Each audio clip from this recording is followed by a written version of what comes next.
नमस्कार विद्यार्थी मित्रांनो. Last time we had seen the important diseases like dengue and swine flu. Today we will learn the most important diseases just like AIDS and rabies.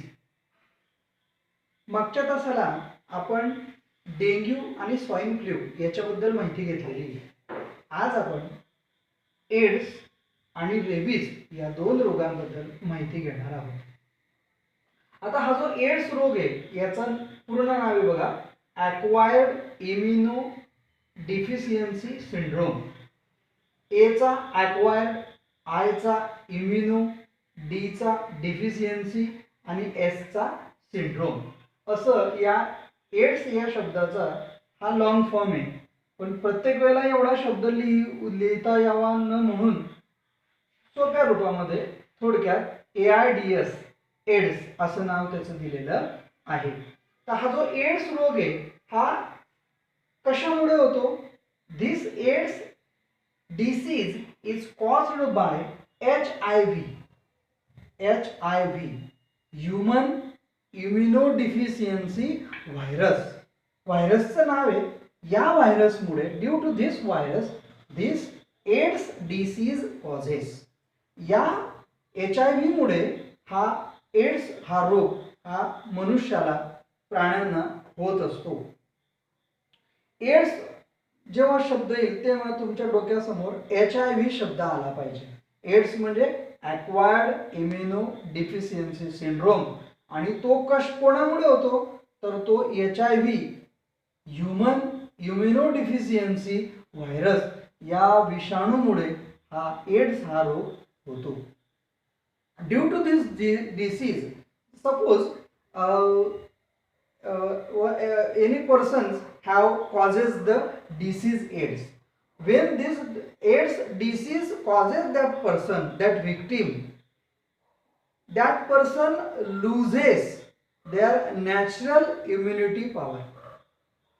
ज्या माणसाला AIDS हा रोग झालेला असतो तो माणूस त्याची नैसर्गिक जी शक्ती असते किंवा आपण त्याला म्हणू नैसर्गिक रोगप्रतिकारक शक्ती जी असते ती नैसर्गिक रोगप्रतिकारक शक्ती हळूहळू त्याची कमी होत जाते.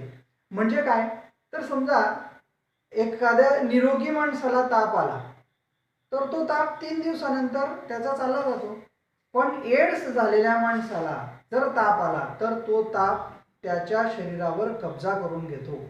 Because that person loses the natural efficiency. तो माणूस त्याची नैसर्गिक रोगप्रतिकारक शक्ती या एड्स मुळे लॉस त्याची होते. It loses that natural, it becomes progressive weakening. त्याला त्याची नैसर्गिक जी क्षमता असते शरीराची त्याच्यामध्ये त्याला विकनेस यायला लागतो. या रोगामुळे मानवाची नैसर्गिक रोगप्रतिकारक शक्ती हळूहळू कमी होते. Diseases of AIDS takes place in medical laboratories. Medical laboratories मध्येच या एड्स या रोगाचं निदान हे होत असतं. ELISA, this is the name of the blood test which is done in the medical laboratory. ELISA नावाची एक मेडिकल टेस्ट असते. त्या मेडिकल टेस्टमुळे या रोगाचं निदान लॅबोरेटरीजमध्ये त्या ठिकाणी होत असतं. AIDS does not occur due to touching to and sharing the food with HIV infected person or by nursing the HIV patient. HIV, if there is a HIV patient there, if we take food with him, if we share with him, we take food with him, at that time there is no transfer of AIDS from that person to us.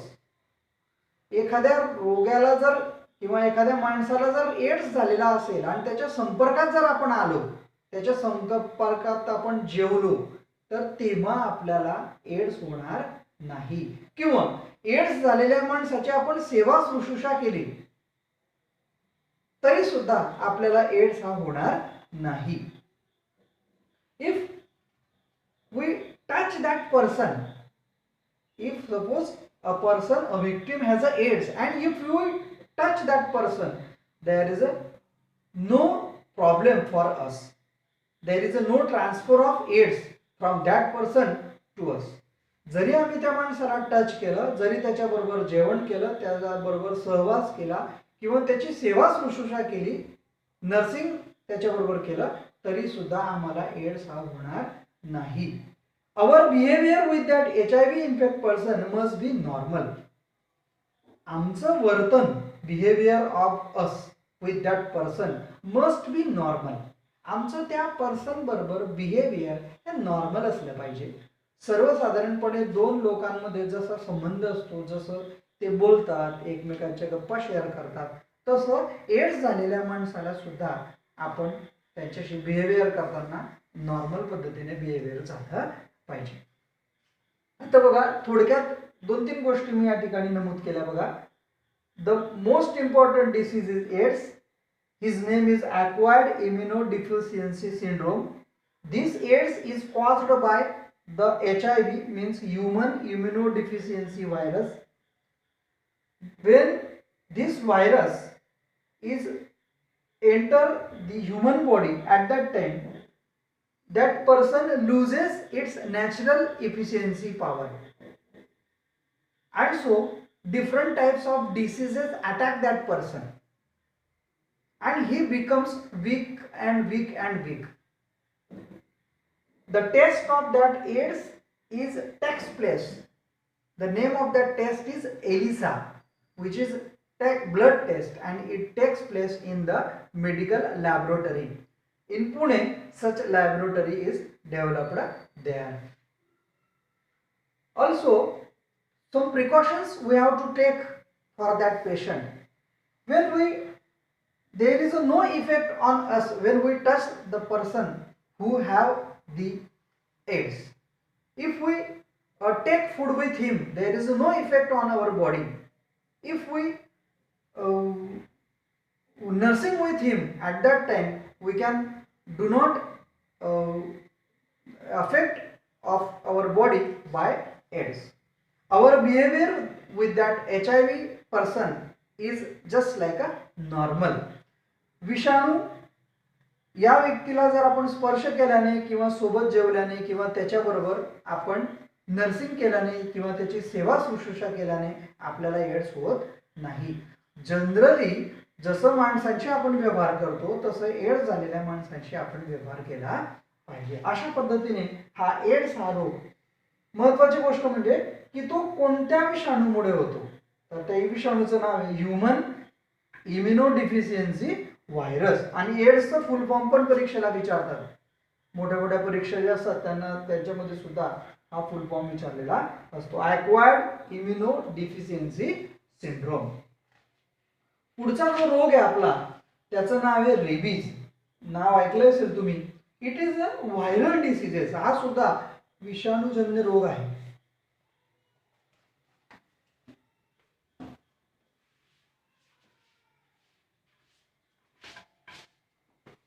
Rabies. Second,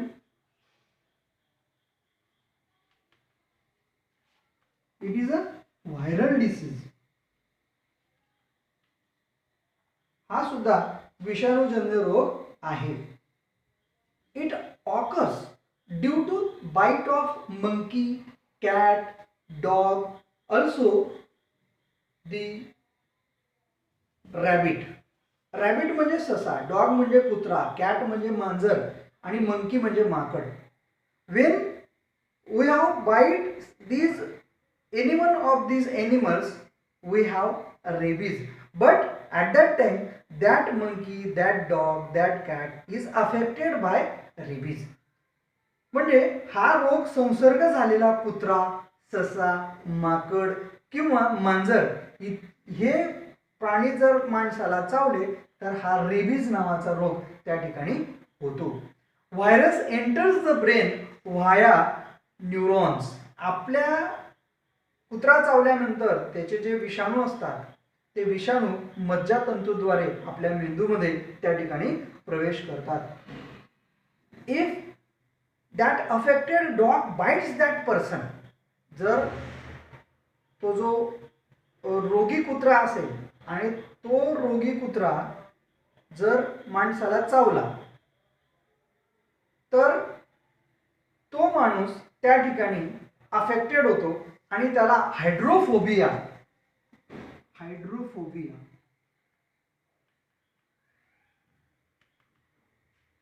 त्याला मराठीमध्ये म्हणतात जलद्वेष.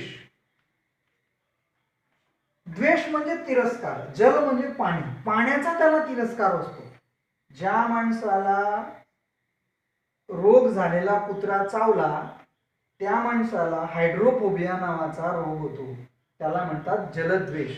म्हणजे काय तर in this case the victim म्हणजे रोगी, the victim shows extreme fear for water. Fear म्हणजे भीती, त्याला पाण्याची खूप भीती वाटते, म्हणजे त्याला हायड्रोफोबिया होतो, त्याला जलद्वेष होतो, तो पाण्याचा तिटकारा करतो, तो जलाचा त्या ठिकाणी तिटकारा करतो. In this case the victim shows extreme fear with the water. Rabies is a fatal disease. Fatal म्हणजे प्राणघातक, म्हणजे जर आपण वेळीच उपचार जर नाही केला तर it is a fatal disease. तो प्राणघातक आहे, म्हणजे तो माणसाला मारून टाकतो. म्हणजे आपण ऐकलं असेल की जेव्हा एखादा रोगी कुत्रा जर एखाद्या माणसाला चावला तर तो माणूस त्या कुत्र्यासारखं करायला लागून जातो आणि काही दिवसानंतर त्या माणसाचा त्या ठिकाणी मृत्यू होतो. आणि so rabies is a fatal disease. तो प्राणघातक असा रोग आहे. By vaccination it can be control. जर आपण लस घेतली तर तो कंट्रोल होतो. बऱ्याचदा आपण ऐकलं असेल की कुत्रा चावल्यानंतर तो जो माणूस असतो तो त्याला पोटामध्ये 15 इंजेक्शन 14 इंजेक्शन त्या ठिकाणी घ्यावे लागतात. पण आता आधुनिक टेक्निक निर्माण झालेलं आहे, त्या टेक्निकने त्याला कमी इंजेक्शनवर सुद्धा त्या रोगापासून त्याला कंट्रोल त्या ठिकाणी मिळतो. Symptoms starts to appear that victim in between 90 to 175 days.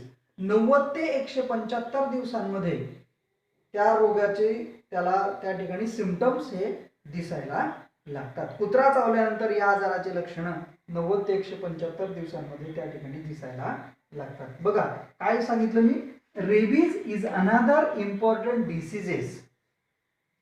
It is a viral disease. तो विषाणूजन्य रोग आहे. When affected dog, cat, monkey or rabbit when bites a person, at that time the rabies this is a disease took place in that person. That person becomes hydrophobia.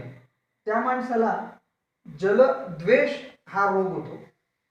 That person, that victim extreme fear with water.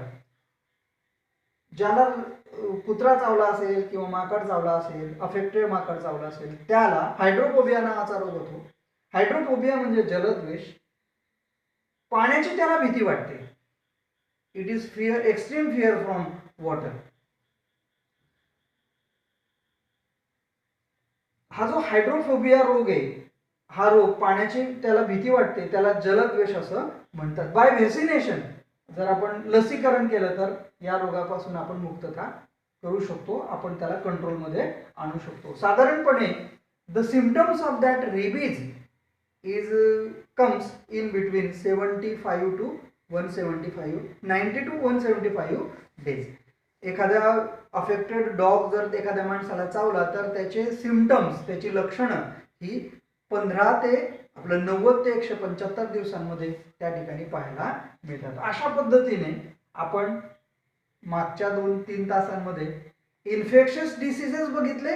त्याच पद्धतीने some important disease which are comes in a days हे पण बघितले. त्याच्यामध्ये पहिलं बघितलं होतं dengue, दुसरा बघितला होता स्वाईन फ्लू, तिसरा बघितला आपण एड्स आणि चौथा बघितला रेबीज. या चारही रोगांचा आपण व्यवस्थित अभ्यास करायचा आहे. आता गृहपाठ म्हणून तुम्ही काही गोष्टी करायच्या आहेत. या चारही रोगांचे आपल्या भाषेमध्ये, स्वतःच्या भाषेमध्ये तुम्ही एक 5-5 ओळी लिहायच्या. की तुम्हाला सांगितलं की rabies, tell me the information upon rabies, tell me the information upon swine flu, tell me the information upon dengue. At first name that virus and what is the symptoms, असे त्या पद्धतीने तुम्हाला एक 4-5 ओळी या रोगाबद्दल तुम्हाला माहिती असल्या पाहिजे. बाकीचं आपण पुढच्या तासाला बघू.